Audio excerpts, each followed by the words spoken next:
আমিরাতে কোটা সংস্কার নিয়ে বিক্ষোভ করায় ৫৭ বাংলাদেশির কারাদণ্ড। কোটা সংস্কার আন্দোলনের প্রতি সংহতি জানিয়ে সংযুক্ত আরব আমিরাতে বিক্ষোভ করায় ৫৭ জন বাংলাদেশিকে বিভিন্ন মেয়াদে কারাদণ্ড দিয়েছেন দেশটির একটি আদালত। তাদের মধ্যে ৩ জনকে যাবজ্জীবন, ৫৩ জনকে ১০ বছর এবং বাকি একজনকেই ১১ বছরের কারাদণ্ড দেওয়া হয়েছে।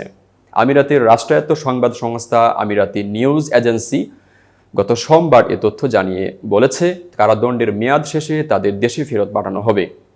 WAM এর প্রতিবেদনে বলা হয়, এই ব্যক্তিরা তাদের নিজ দেশের সরকারের বিরুদ্ধে বিক্ষোভ করছিলেন।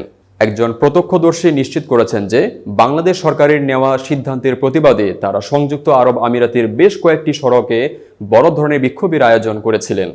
সংযুক্ত আরব আমিরাতের অনুমতি ছাড়া যে কোনো ধরনের বিক্ষোভ নিষিদ্ধ।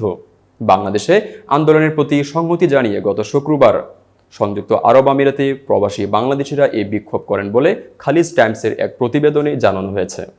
এতে বলা হয়, ওই বিক্ষোভের পরদিন গত শনিবার আবুধাবিতে বাংলাদেশ দূতাবাস ও দুবাই অবস্থিত বাংলাদেশের কনসুলেট জেনারেল বিবৃতি দিয়ে প্রবাসীদের এ ধরনের কর্মকাণ্ড থেকে বিরত থাকার আহ্বান জানান। গত সোমবার এক আলাদা বিবৃতিতে আবুধাবির বাংলাদেশ দূতাবাস জানায়, আমিরাতে ১০ লাখের বেশি বাংলাদেশি বসবাস করেন। তারা শান্তিপ্রিয় ও কঠিন পরিশ্রমী।